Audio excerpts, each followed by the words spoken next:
Hello, welcome to the Clandestine podcast. Who is it? It's me, Gabe. And me, Olivia. Oh my gosh. So weird we're both here at the same time. No, it's almost like we planned it. A little bit.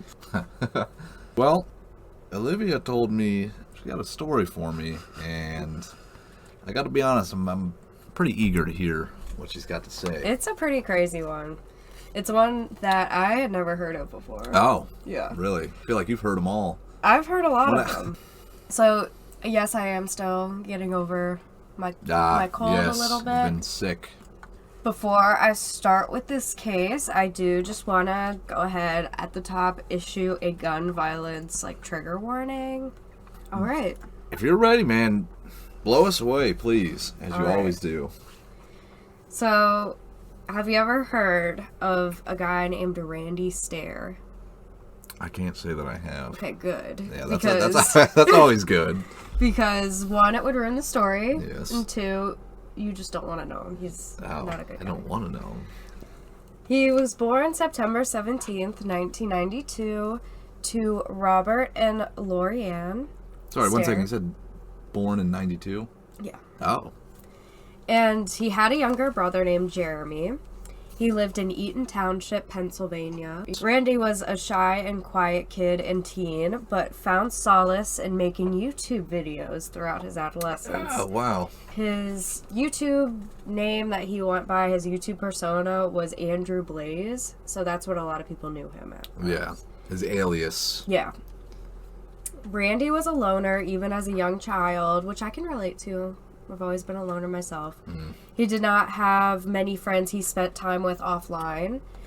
In high school, he started acting strangely, seemingly on purpose, as a cry for help that never went answered. Aww. So he's obviously got a lot of mental health issues, yeah. That's something that came up a few different times in my research for this case. Yeah. Was he said that he would do things and point out how surprised he was that nobody noticed. And he would say, you guys are gonna see one day how all the warning signs were there, but you just weren't listening. Oh, wow. Quote, I must have wrote 4 or 5 stories where the character got killed at the end, and I actually turned these in as assignments, and I never got any weird looks from the teacher or anything.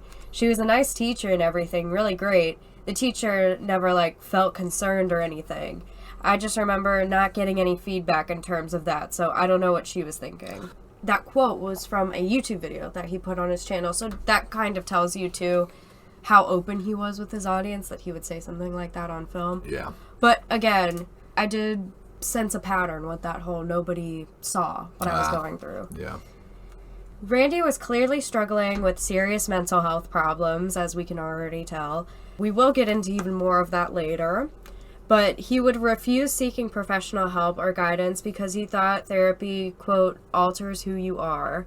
He also believed he was, quote, special, and psychiatrists and scientists could never understand him. Saying gifted?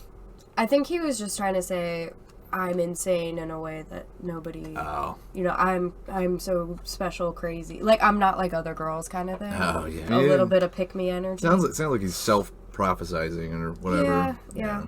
Very kind of narcissistic.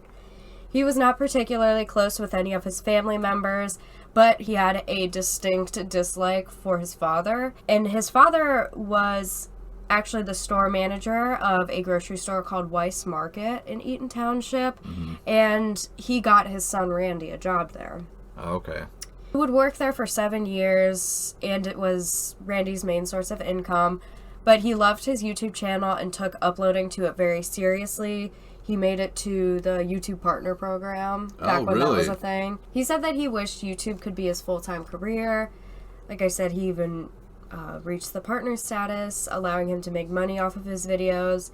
However, the income he made from YouTube was not consistent or substantial enough for him to quit his day job. He started his first YouTube channel called Pioneers Productions in 2008, mainly making content around video game Let's Plays and comedy skits he wrote and directed himself, often including his signature stuffed whale and lizard toy. You said a stuffed snake and a whale? You remember the old YouTube days, like Fred, kind of? Yeah, It was kind of, his videos were kind of like Fred. Not really, his comedy skits were kind of like Fred. Yeah. He didn't have the high-pitched voice, obviously, but these little toys, they were characters in his show, and he would, like the stuffed whale had a whole thing where he was like perverted and always hit on him, and you know, it was just whatever, supposed to be funny, I guess. And you can find a lot of these on YouTube. Oh, They're still on there? yes, I meant to do this at the top, but I wanted to give a quick shout out. YouTube channel called Explore With Us. They always say, "What's up, Ewoo crew?" or "What's new, Ewoo crew?" or something like that.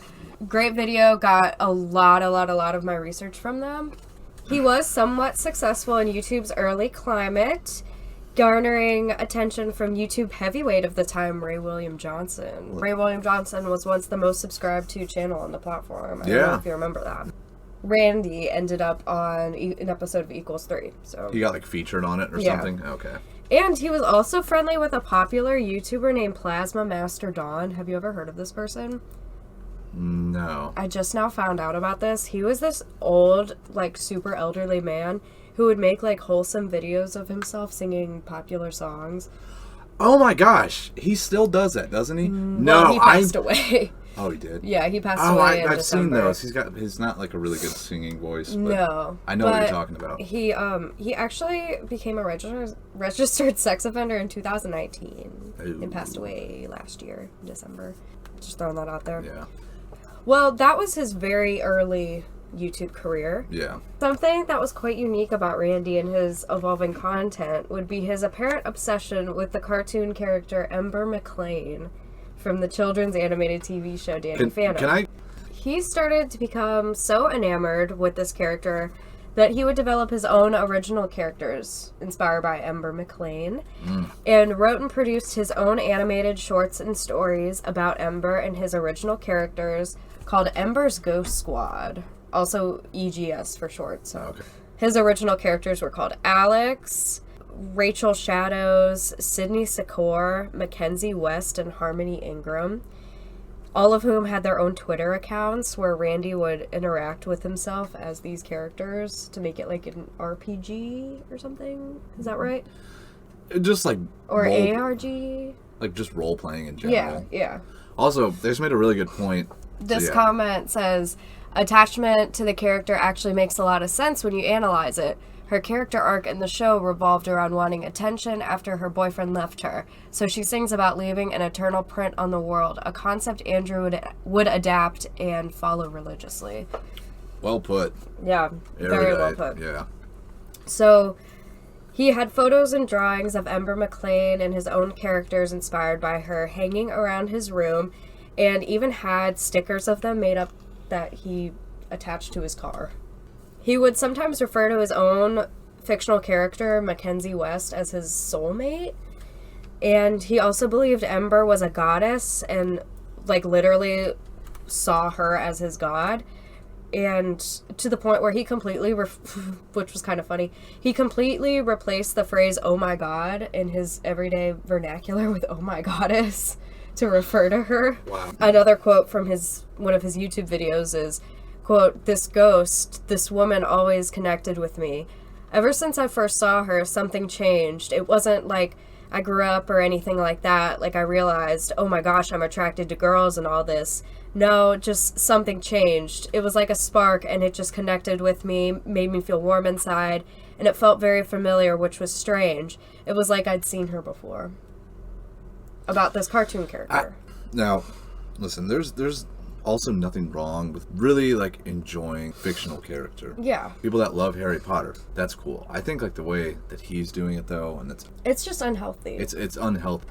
He also says about Ember, another quote is, "I just kept looking at her and it's like she got it. She understood me. I understood her. We had feelings for each other, and it was way more than that, than just a simple connection. It was life-changing." Once he started shifting his focus on YouTube towards EGS, in 2015, he started a video series where he brutally killed off his former main characters in his videos, Froggy and Whale. No! Killed them off? When Froggy screams out, "Why are you doing this?" Randy replies, "Because she told me to." Rest in peace, Froggy and Whale. Shame. During the filming of this video, he got so into character that he actually accidentally stabbed himself in the finger, which would require 3 surgeries and leave it, like, permanently bent. What? However, Randy saw this as a good thing because he was now able to work the night shift at work due to medical reasons. Just as kind of a side note, he was also a fan of My Little Pony, Disney and Pixar movies like Frozen and Inside Out. But none of these obsessions ran quite as deep as the Ember McLean. Yeah. As high school progressed, he became more and more despondent regarding his future post-high school. He also claims to have had suicidal thoughts that started when he was a child, in which he would wish to die in a plane or a car crash in a quick and painless way. As he got older and his Ember McLean obsession grew, he would often fantasize about setting himself on fire like she does in the cartoon, to which I made a comment, Nickelodeon, what? He had a fixation on the idea of getting older and resented older people because of it, which reminded me of Colin Norris a little bit. So he didn't like old people. Oh, yeah, he hated the elderly. Yeah. He said, quote, "There would be no possible way I could live until I was 60-something, not a chance in hell. Honestly, I don't know how people do it. I don't know how people get up every day and go to a dead-end job, come home, do the same exact routine every effing day. How do you live on this planet for decades upon decades upon decades? I honestly don't know how you do it." He decided he was going to die young and would not live past the age of 30 because he thought it would be pointless. Oh. While in high school, a friend of his brother's, who was a year below him in school, died in a car crash on the way to school. Of the accident, Randy says, quote, "That was the first time I got messed up. That messed me up." He admitted he did not know the boy that well, but his death was very noticeably traumatizing to him. Every year on the anniversary of the boy's death, he would drive by the location of the accident. Not too long after the news of the boy's death, Randy would learn of the death of one of his close online friends who also died in a tragic car accident. Oh. And not long after that, he got into a car accident of his own, Jeez. but was not seriously injured.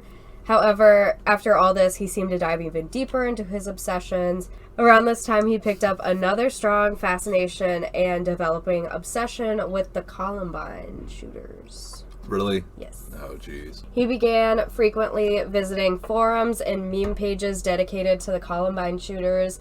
He called the Columbine shooters his heroes and wished he could have met them. He had 3 shirts with the words "natural selection" on them, which was, I guess, worn by one of them. He wore the shirt often and again remarked how not many people understood the reference or saw any red flags. He wrote at length about the Columbine shooters in his journals and his special connection with Eric Harris in particular because he was the more violent one, I guess. I don't know. Yeah. Whatever. He also wrote extensively about his homophobic and racist ideologies, which that were similar to them. In 2013, he fell headfirst into his Ember obsession and was convinced that when he died, he would be transformed into a ghost girl like Ember and his characters, which is what he called his big realization. So you can kind of see we're getting even more delusional. Yeah. He started exploring his gender identity behind closed doors by cross-dressing, his words not mine, using his mother's clothes and bras and underwear that he bought. I did want to throw in here too, I'm using the male pronouns because he never did transition. He seemed very confused about his gender identity. For ease of the story, that's why I'm using those pronouns. If he had said he preferred different ones, I would be respecting that, but he never did. So, quote, "I was cross-dressing ever since high school. While you guys would go to your bowling leagues, I would either film a YouTube video or I would cross-dress. And that's something I kept to myself my whole life." Now, in his journal, he also wrote, "I'm not a man. Sorry, Mom and Dad, but I'm not sorry. I'm a woman. Each and every day it gets harder and harder to live in this body. I guess the proper term would be transgender, but I don't even fully agree on that. I'm a legit girl and trapped inside a boy's body. I'm a femme soul." He started skipping meals and shaving his body, his entire body, with a woman's razor every 3 days, and was surprised when his family didn't take any notice of these changes he was making. He would even leave these things out to try and get some attention, for lack of a better word, and nobody ever said anything to him. I also found this, which was kind of interesting. He also tried applying makeup or a skin bleaching cream of some sort to try and make his skin even paler to be more like the ghost girls he was idolizing. Oh, no. I don't know. That was just kind of a throwaway thing that he said, but I thought was interesting. Yeah. For not caring so much about yourself, but also trying to completely transform yourself so much. He does care. He just feels hopeless. Well, then there's the whole thing about being so, like, homophobic, but he's really dealing with his gender identity behind closed doors. Yeah. I'm sure there's some self-hatred going on there. Yeah. Which is super sad at this point. It is sad. I feel like we're allowed to be sad for him that he's going through this. Yeah. But we cannot be sad too much longer. No, probably. I have a feeling probably not. Leading up to June 7th, 2017, he was working on a massive video project where he combined his two strongest obsessions, Ember McLean and the Columbine shooting. This project was called the Westboro High Massacre. In the video, clips of which can be found online, Randy's character that was modeled after himself, Andrew, and another fictional character he created, Rachel, shoot up a school that seems to have been inspired by his own school as well as Columbine High School. Oh my gosh. About 5 weeks before June 7th, he made multiple videos talking about how his mother had taken him to a gun shop to buy a shotgun. He obtained another shotgun somehow, but this one was modified similarly to the Columbine shooters to cause more damage. I don't... It's like the barrel was shorter or something. I don't know. Oh, it's like a sawed-off? Yeah, something like that. I don't really even know that much about guns to I don't speak know on anything it. about guns. Yeah. Except these ones. Oh my gosh, come on. 39 days before, he uploaded a video where he says, quote, "I got it. I effing got it. 2 Mossberg 500 shotguns. My boss has been trying to get on a day shift or second shift. He had the opportunity to get it, but the way things are looking, he's not going to get it. So that also puts me on the clock here because it's like he's been trying to look for other places to work. The way I see it, I can just barely have enough time to do all this within 4 weeks." He also said, quote, "I can't tell my parents I have 2 shotguns now. They know I have the one, but then if they see that I have the exact same shotgun but 2 inches shorter on the barrel, they'll be like, why do you need that? Then it starts getting into, like, personal stuff. Like, why do you need 2 shotguns? You're scaring me. Please don't start buying more guns, you know?" Which, again, I thought was interesting, saying that they would notice when it seems like they wouldn't. You know, do you see what I'm seeing there? Exactly. He named his shotguns Rachel and Mackenzie after his characters, which was also a nod to the Columbine shooters because they also named their guns, like, women's names. Oh, did they? I guess. I don't know. Who cares? In the weeks following, he uploaded target practice videos, actually, that were shot by someone else. So you can kind of hear the person filming in the background, but they're never shown on camera. Yeah. They seem to me to have a feminine sounding voice, so I think it's probably his mom that was filming him. During the target practice, he wore his Natural Selection t-shirt as well. Randy started leaving a concerning paper trail on his public Twitter accounts and in his actual, like, paper journal at home. Yeah. He was not subtle or private about the disturbing intentions and thoughts he had. He seemed almost disappointed that no one in his life, especially his parents, seemed to catch on to his plan or notice anything strange about his behavior. In his YouTube video outlining his plan and motivation 6 days before June 7th, he said, quote, "I wrote all this dark, brutal, morbid, grim stuff into my videos, and people just ate it up. They loved it. They didn't realize that I actually meant it all. I started posting on all my social media how I really felt. Ember was always there in this dark place, like I mentioned. She fueled me to do this. It was like she told me to do it. Do it for the Ghost Squad, you know, we need more souls." On May 18th, 2017, he posted on the EGS Twitter page, quote, "If you think your body is ready for June 7th, you are gravely mistaken." On May 20th, he tweeted, 17 days, is your calendar marked? Hashtag EGS, hashtag big things, hashtag June 7th.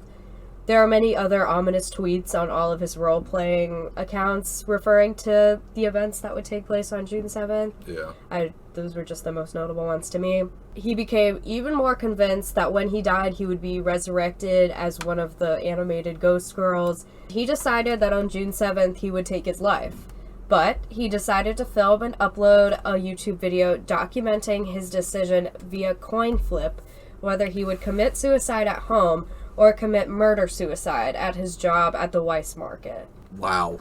Personally, I do believe that he planned it the whole time because he was mentioning all that stuff about his boss and everything like that. Oh, yeah. I mean, so I don't think it was just a coin flip. I think that was kind of part of his game. Yeah. In the video, he says to the camera, quote, "Okay, so here's the deal. I got a 1983 quarter right here. You believe in fate? Here's the fate test. I'm going to flip this 3 times, or the best out of 3, rather. And if it's heads, I'll do it here. If it's tails, supermarket." So he actually did film himself in the backyard flipping the coin, and on the 3rd try zoomed in on the coin in the grass with tails side up. He says into the camera while smiling, quote, "Tails, folks, which means there's going to be a loss of a human life besides my own, possibly more than one. That's fate for ya."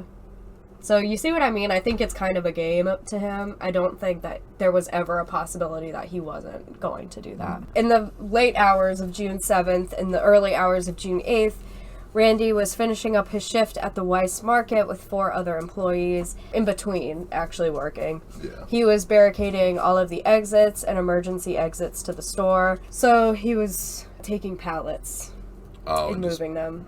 To block all the exits off. During his shift, he tweeted out multiple documents detailing the plan he was about to go through. These were titled Journal, Suicide Tapes, and Digital Set. Once these are posted around 1 a.m., he locks the doors to the store and barricades it as well, so throws a pallet in front of it. Then he pulls out the guns he brought with him and begins to walk through the aisles of the store. So this part, there are 2 accounts of what happens next. So 2 female employees were working the same aisle and had their headphones in, listening to music. One employee, Victoria Brong, left the aisle to go grab something. There, she was shot several times by Randy.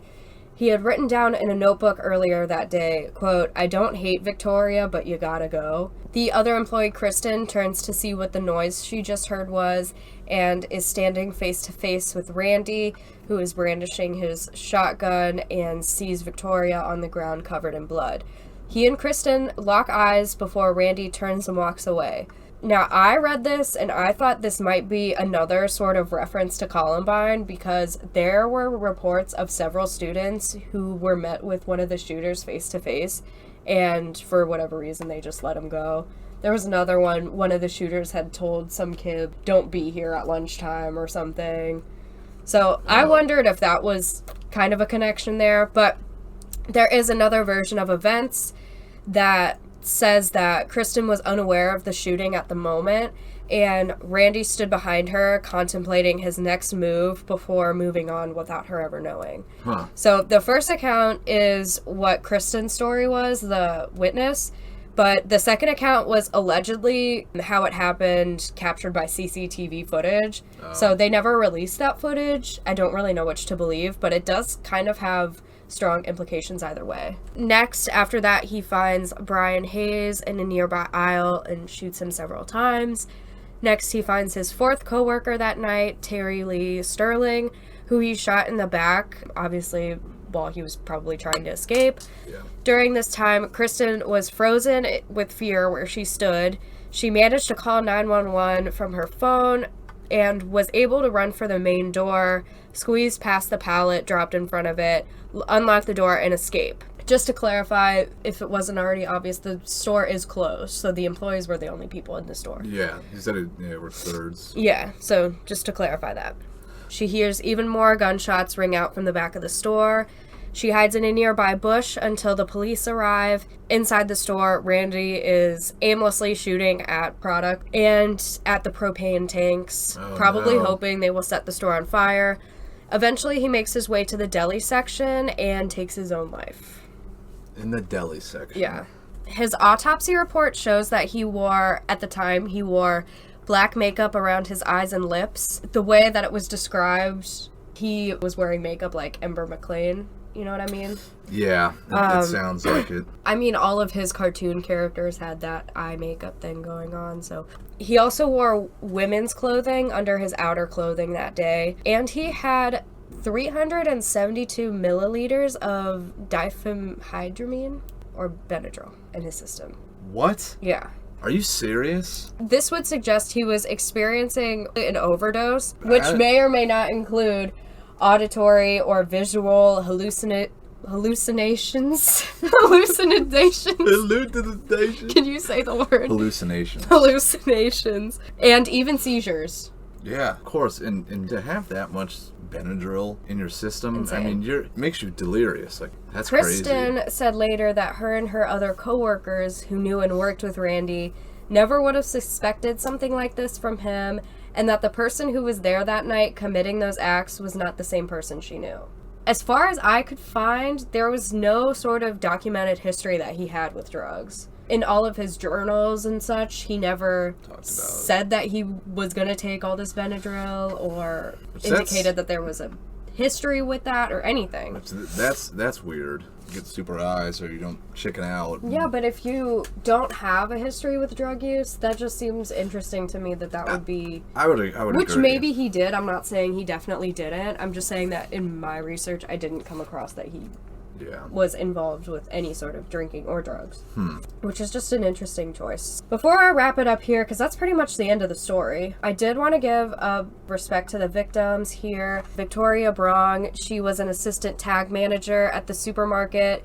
She was only 25 at the time of her death. Her online obituary says, quote, she loved helping people and cherished time she spent with her son and family. She had a really young son. Jeez. You can also, on her online obituary, you can leave her digital flowers. Terry Lee Sterling was a 63-year-old father to one and grandfather to two at the time of his death. He was known as, quote, all-around great man. And Brian Hayes was a 47-year-old father and U.S. Navy veteran, described as quiet, but he loved his family and friends. Listening to all this, I kind of want to pose the question, just for whoever's listening, yourself, whoever, would this not have happened if he got treatment for his mental health? I believe this could have all been avoided. Right? Yeah. That's what I think, too, because I remember watching a TED Talk a while back about this guy. Grew up, his parents didn't really care about him. He had a crappy life. And he was talking like he was going to do a mass shooting and then take himself out. Mm-hmm. And he said one of his friends that was close with him, the only guy who ever cared about him and showed interest, no one in his life did except for his best friend. He was like, that's why I didn't do it. And the guy was in the audience. It was really moving. I mean, it's very similar. Yeah. Even if there was some diagnosis with him, I think it still could have been prevented. Yeah. Just, he probably thought no one gave a shit about him. I totally agree. Comment says, also interesting hypothetical. How would things have played out if the 3 coin flip didn't land on homicide? I think that there was never a possibility that he was going to just commit suicide. I think that was his plan from the jump, that he wanted to do the shooting at the supermarket. He wanted to be like Columbine. He wanted to do all that. There was even, I believe, something in my research that I came across saying that he would have did the shooting at his high school, but it had burned down or something. So his next best thing was the supermarket. Yeah. Honestly, I think he just filmed the video of the coin flip. I think, let's say in the video he said heads was suicide, tails was the shooting. If it had gone heads, I think he would have just changed what he said in the beginning. You know what I mean? Yeah. I think it was going to be the shooting no matter what. Right. Personally, that's my belief because of what he was saying about his coworkers beforehand and everything. And it just... If he seems like his whole thing was that he wanted attention, and he's going to get more attention with this shooting than any other way. Yeah. At least that's how I interpreted it. And then the comment here saying there was a possibility even if he did not want to do it, he called that coin flip fate. And that would have psychologically backed his decision and to him mentally justified it. That's a good point too. Whatever this guy was going through, maybe he would have. I feel like if he did do what that comment said though, he probably would have came up with something else okay, here's another ultimatum. I think that... It was going to happen regardless. Yeah, I think that the whole fate thing, like I said earlier, I think it was just a game that he was playing. Yeah. I think that suggesting that it could have been stopped or it could have not happened if this one little thing would have gone a different way is just a sick mind game. Yeah. Well, Liv, thank you very much for that great story, great welcome. research. It was very informative. And thank you for everyone that listened. Yes, thank you. We will see you next episode, and Gabe's doing the story. It's me. I got a cool one picked out, so stay tuned. All right, can't wait. See ya.